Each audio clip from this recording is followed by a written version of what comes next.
jërëjëf Fatou jërëjëf Pierre jërëjëf doyen Mame Matar Gueye ci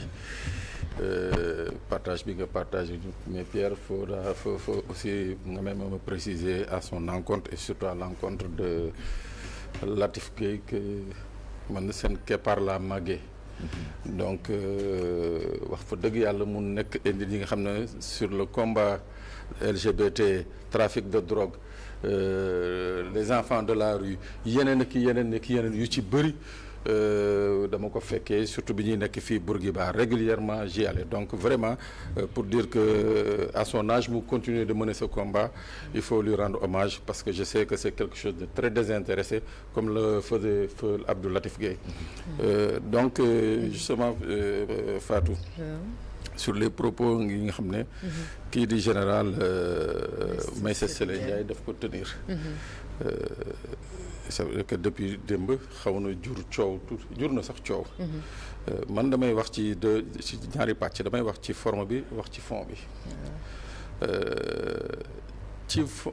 ci forme bi dama jàpp ni que boo demee ba nekk li ñu naan général mooy le couronnement d'une carrière dans l'armée 1000 100 000 20 000 1 million de personnes mën nañ dugg armée te kenn rek moo ci egg général donc moom mu am chance boobu il a été général muy benn ñaar il a été l'aide de camp du président de la République mooy maanaam au cœur de ce qu'on appelle l'habilitation secret défense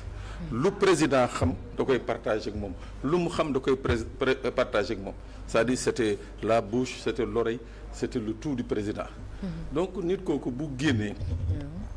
malgré nag li nga xam ne la loi 62-37 sur le statut des officiers daf ko tënk mooy maanaam boo demee ba retraité da nga am obligation juróomi at encore tëj sa làmmiñ boo demee ba retraité à 60 ans da nga am obligation juróomi at dañu lay tënk juróomi at da nga nekk li ñuy wax dans la réserve doo wax waroo jëfee yenn yi moo tax nag ci forme bi toujours il faut s'attendre nag à ce que la hiérarchie militaire wóolu ko pour un rappel à sa rupture de réserve parce que waroo alerter ci lu mel ni djihadisme terrorisme non moom c'est-à-dire moom bokkul ak yow bokkul ak man moom bokkul ak yow bokkul ak man yow mun nga ko wax Mame Matar mun na ko wax mais moom munu ko wax dafa alerter rek non Pierre pour man joxewul secret professionnel joxewul secret militaire dinaa ñëw bon xam nga tey ji xëy na ñun buñ ko waxee di koy traité nu ñu koy suñu plateau yi impact bi muy am wutee nag moom bosam nu muy amee mooy li ñuy wax réserve bi quoi c'est-à-dire tey moom il a des canaux yi nga xam ne qui sont à sa disposition li nga xam ne moom mooy xibaar yi mu porté koon à l'attention de ceux qui sont en charge de la sécurité et de la défense nationale muy benn mais ñaareel bi moi c'est dans le fond je n'ai pas aimé cette forme de stigmatisation parce que boo bëggee ñëw xaajatle une religion bu mel ni l'islam je dis c'est porter atteinte à une partie des musulmans d'ailleurs il y a un communiqué de l'autre kii la sama turandoo Amadou Mahtar Kébé secrétaire général du RIS Rassemblement Islamique du Sénégal ils ont été énergiques mu ngoog donc loolu foofu mu nekk ñaari mbir yi nga xam ne je me suis dit que kii nga xam ne mooy général Maïssa Sélé Ndiaye aurait mieux fait de se taire man ci sama xalaat bu gàtt loolu laa jàpp léegi nag sur la menace terroriste en tant que telle pourquoi Pierre c'est grave c'est un général qui parle c'est pas Pape Sané c'est pas Seydina Omar Ba qui parle waaw soit c'est des trucs yi nga xam ne qui ont été portés à sa connaissance ca moment ba nga xam ne il était en activité waaw bu dee c'est le cas c'est encore beaucoup plus grave c'est là foofu la ñuy wax rupture de ce qu'on appelle la réserve mooy juróomi at yi nga xam ne dañ la koy may pour toutes les affaires connues alors que tu étais en activité foofu c'est une faute su dee daf ko wax parce que démb ak barki démb la ko yëg je dis il nous manque de respect parce que li mu wax financement daara yooyu financement. les projets islamiques. projet yeeg ak yooyu waaw. mais nee na xaalis bi fa il y a une note des services de renseignement de 2014. bu alerté woon le président Macky Sall à l'intérieur du Sénégal ci prolifération wu mosquée yi internat yi jàkk yi teen yi ñuy tabax ainsi de suite. À l'époque on en avait 2014 déjà on en avait dénombré un nombre de 380 ci région frontalière Sénégal yi mais à l'époque su dee loolu c'est une menace aujourd'hui pourquoi à l'époque en 2014 2015 2016 2017 cela n'a pas été une menace c'est là où je dis que dans le fond il aurait mieux fait de se taire quoi parce que en fait dafa yokk karaw ci xar parce que moi je suis d'accord que sur un plateau de télévision que Pierre-Édouard invitait un officier général ou bien un officier supérieur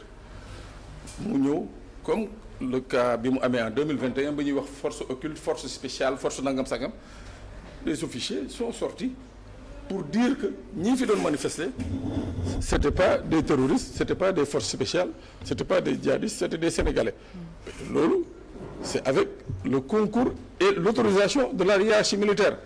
kooku laa wax d'accord naa tey ji mu ñëw toog ci plateau bi ni men wax ak Seydina wala wax ak yow wax ci peut-être ci yenn détails yi nga xam ne du doon jël cette dimension que la chose a prise foofu laay waxee parce que cadre bi mu toogoon di wax ak cadre bi nga xam ne moom laa wax ni bu doon un cadre beaucoup plus formel comme ni ñu interviewé ko mu wax li muy wax je crois que y aurait eu moins de supputation que li nga xam ne wax na ko nii quoi mais li ma jàpp daal mooy que suñu basé sur la loi 62-37 mooy que fii ak encore 5 ans il est astreint à ce qu'on appelle waaw l'obligation de réserve voilà. D'accord. Pierre dama baal ma yokk ci benn affaire xam nga Pape moom c'est un homme de l'art comme ni ñu koy waxee lépp lu aju ci wàllu takk der macha allah am na ci expertise am na ci xam-xam je partage totalement obligation de réserve boobu takk der yi war a sàmmonteel donc tele arrivé nga à la limite d'âge accéder à tes droits à une pension de retraite mais bu fekkee ça lui tenait à cœur parce que dafa bëgg réew mi dafa bëgg sécurité réew mi c'est tout à fait louable mais lan moo ko empêché woon xam na ñi occuper des postes de responsabilité sécuritaire dans ce pays mu woo leen am jataay ak ñoom nee na am na lu ma yëg am na lu ma jot ci information dama ko bëggoon partager ak ñoom entre leurs 4 bureaux dans la confidentialité et je pense que c'est plus efficace mu wax leen ko ñooñu mën ci jël ay mesures mais ñëw ci plateau télévision ne ko fang un Sénégalais lambda bu xamul dara ci sécurité comme Makhtar Gueye jot ci dem sama grand place tànganaa wasaare ko fa finalement est-ce que du produire l'effet contraire parce que affaire u djihad yi c'est très délicat c'est un problème sécuritaire extrêmement sérieux du lu ñuy discuter sur la place publique kon bu ma doon moom loolu lay def foofu moom faute la et je cite à titre d'exemple et je l'en remercie le général Jean-Baptiste Tine il m'avait fait l'honneur et j'étais demandeur de rien du tout invité ma personnellement à un séminaire boo xam ne dafa regrouper toutes les forces de sécurité ça s'est tenu le 16 et 17 décembre 2024 fii ci hôtel Savannah ñu ngi ko tuddee woon atelier de validation de la doctrine de police de proximité waaw parce que moom dafa ni événement yi fi am 2021 2024 metti woon na mais par la suite dafi bàyyi ay séquelles parce que dafa créer benn mur de glace entre les forces de sécurité et les populations benn climat de méfiance entre les forces de sécurité et les populations à telle enseigne que population yi une bonne partie dafay jàppe police comme ay noon général nee ma ñun duñu seen i noon kon yow Jamra ak ñeneen ñu mel ni yoon on compte sur vous en raison de la proximité que vous avez avec les populations nga ñëw ci séminaire bi wax ñu say expérience dans divers domaines après ñu intégrer la si benn plateforme bu ñuy wax les 3C CCC le conseil consultatif citoyen ngeen mën a servir de courroie de transmission entre ñun forces de sécurité et les populations alors ba général defee loolu pour wax la toujours que il y a des aspects sécuritaires qui ne doivent pas s'étaler sur la place publique fekk man am na yu ma xam ci wàllu sécurité ci wàllu réseau de narcotrafiquants ak ci yeneen defkatu ñaawteef ak ñi nga xam ne ci wàllu commission d'actes dans le cadre des ONUDC nu mu tudd sax ONUDC mooy ñiy xeex contre le trafic de drogue et les crimes transfrontaliers ma am ñu ma xam foofu des Américains am lu ma am ci information que peut-être il n'a pas mais au lieu ma koy étaler di jouer au fanfaron ca séminaire ba dama ko ñaan audience privée moom général Jean-Baptiste Tine le lendemain il m'a reçu dans son bureau en présence de son directeur de cabinet Abdourahmane Ndiaye ma ne ko lii nag mënuma ko woon wax fële waaye voilà li ma xam xëy na yéen mën na leen ça peut vous être utile yéenay xool noo leen koy gérer ak noo leen koy traiter su ma doon général Meïssa Sélé noonu laay def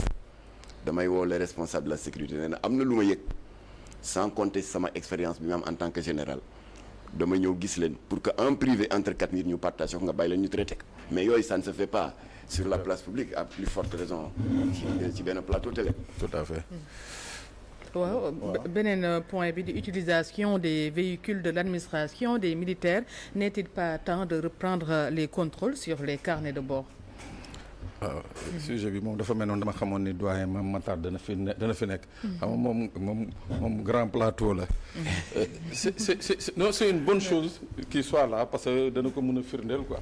xam nga auto administration auto militaire. dañuy seetlu ni ko la plupart de ces véhicules seen usage c'est des usages qu'ils ont détournés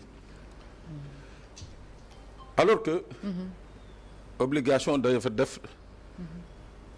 auto militaire auto administration bu ci nekk da nga war a am carnet de bord auto bi buy génn daañu xam kan ma ko génnee auto bi fu muy dem daañu xam fan lay dem le nombre de kilométrage bu dee Pierre Edouard mooy chef de bord bi ñu bind ci chef de bord ñaata litre carburant la jël ainsi de suite ça c'était pour éviter l'usage excessif ou bien inapproprié des véhicules de l'administration aux militaires mais dañu seetlu et ça moi je le dis c'est pour ça man je dis que souvent après le départ de Diouf wax fa dëgg yàlla dafa mel ni sunu état dafa nërmeelu c'est-à-dire pour nga toog dox ci mbedd bi gis un contrôle spontané un contrôle routier bi nga xam ne ce sont des véhicules de l'administration wala des véhicules de l'armée dañuy contrôler pratiquement man gisatuma ko boo gisee j'ai pris ce sujet parce que barki démb damay romb fii buntu foire je trouve des agents yu fa taxaw di contrôler après ma ñëw fait la particularité gis naa yi ñu doon contrôler ay AD et que ma ñëw ma ne mais garé taxaw observer ma wàcc laaj leen ñu ne ma non on a vu que les voitures de l'administration souvent gars yi nañ ko utiliser dafa jéggi dayoo c'est-à-dire les véhicules de service yi nga xam ne c'est juste pour le service mooy maanaam Pierre buy ñëwee fii Walf dans le cadre du service oto bi lay utiliser su paree bàyyi fi oto bi dañuy gis ne que Pierre bu wàccee day yóbbu oto bi fu ko neex alors que c'est un véhicule de service c'est pas un véhicule de fonction véhicule de fonction bi moom nañ la may boo la neexee booy wàccee nga yóbbu ainsi de suite donc mu ne ma actuellement on a constaté que y a trop de dépenses ci wàllu essence ci wàllu yenn intrants yi ci les voitures de l'administration mooy maanaam que l'usage qui devait être fait dans un cadre de service dafatuñ ko léegi c'est abusé kazalika Mame Matar ñun bi ñuy gën a nekk xale Dakar Plateau tous les samedis et dimanches tu avais une patrouille de la police militaire et une patrouille de la prévôté amul auto militaire buy génn dox buy génn te duñ la arrêté il faut ñu arrêté la xool ndax war nga dox war nga rouler wala war a rouler ainsi de suite les voitures de l'administration c'était pareil samedi dimanche à la sortie de Dakar autoroute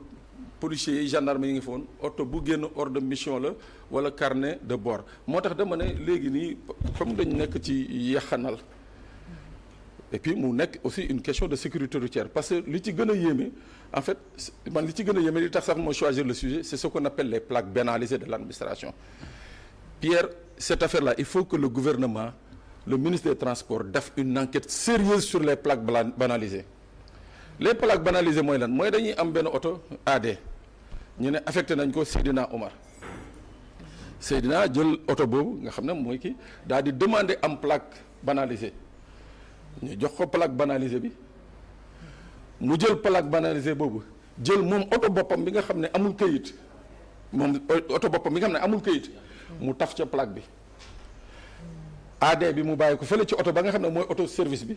moom oto bi nga xam ne oto boppam la moom moo ko moom te oto bi amul këyit mu jël plaque banalisée bi léegi yow boo dajeek un agent de la voie un agent des forces de défense et de sécurité bu xoolee plaque bi dana xam ne kii c'est une plaque banalisée de l'administration day jàpp ne ko oto bi auto administration donc il y a cette fraude là qui se fait à grande échelle et ça c'est au détriment également de l'État du Sénégal moo tax ma ne il faut que le ministre des Transports gën a qu'il soit beaucoup plus exigeant sur les plaques banalisées parce que on est en train de causer un tort énorme à l'administration mooy maanaam à tous les Sénégalais parce que mënoo jël oto ba nga xam ne amul këyit amul droit sax dox parce que amul këyit nga juutal ko plaque banalisée tappal ko mu mel ni administration moom oto bi nga ciy daw di dem fu la neex di dikk fu la neex au nom de l'administration donc je crois que Pierre ça bokk na ci li tax ma gën a c'est très intéressant. voilà bien sûr. voilà voiture de service yi am na lu ma joxam ma wax xam nga man Abdoulaye daf ma cëraloon 2 fois daf ma nommé woon président conseil d'administration du centre international du commerce extérieur ma am véhicule de fonction wala batiku jox ma une fonction politique parce que jamono booba ni mu amee ay coalition léegi benn bokk yaakaar yeewi wàllu ñun suñu benn bokk yaakaar yeewi wàllu mu ngi tuddoon CAP 21 convergence des actions autour du président de la République pour le 21e siècle boobu mu joxaat ma beneen cër nommé ma le porte-parole et je parlais au nom de 64 partis ndem si Alice Iba Der nekk coordinateur bi j'avais un véhicule de fonction en tant que PCA ma di ko utiliser pour xëy di dem ak ñëw dans le cadre de mon travail mu am bés Iba Der ci am yónni ma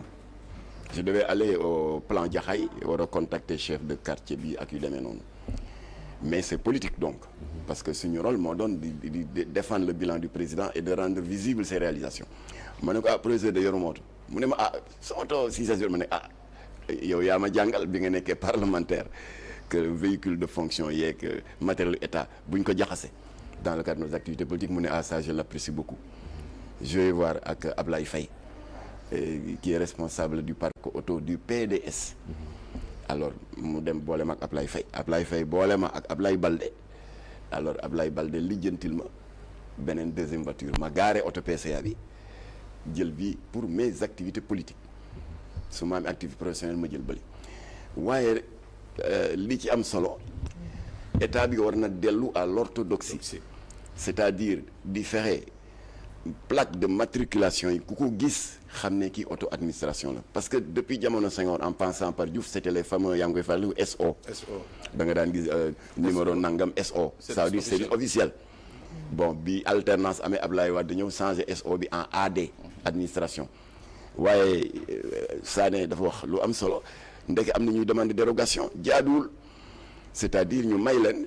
dégg nga ñuy transformer auto yi en voiture banalisée prox na la boobu nag ci la irrégularité ak njomte yëpp di jaar kon daal nous proposons au régime actuel comme que jubal jubanti la ñuy wax nañu dellu à l'orthodoxie ñoo xam SO wala AD ba pare daal di barrer la route à toute manœuvre de nu ñu koy waxati dans ce contexte d'insécurité. Voilà comme ça ku demandé dégg nga ñu reconvertir ko xaw ma lan xaw ma ni banalisé ñu dindi loolu de nos textes législatifs léegi daal ku dugg oto ñoo xam ne lii administration ko yor moomoo ko buñ la gisee ngay daw samedi ak dimanche ñoo xam ne si sa soxla boppa nga ne dafay faciliter sax au service prévotal ñu mën a xam kuy utiliser le matériel de l'État pour des besoins personnels. am na solo en tout cas Pape Sané la jaajëfal di jaajëfal bu baax Imam Mactar Gueye di jaajëfal Pierre-Edouard Faye tamit ci coordination bi merci à Seyna Omar Ba merci du côté de la régie à Serigne Aliou Keita Pierre Dieng ci son bi ci caméra bi Kéba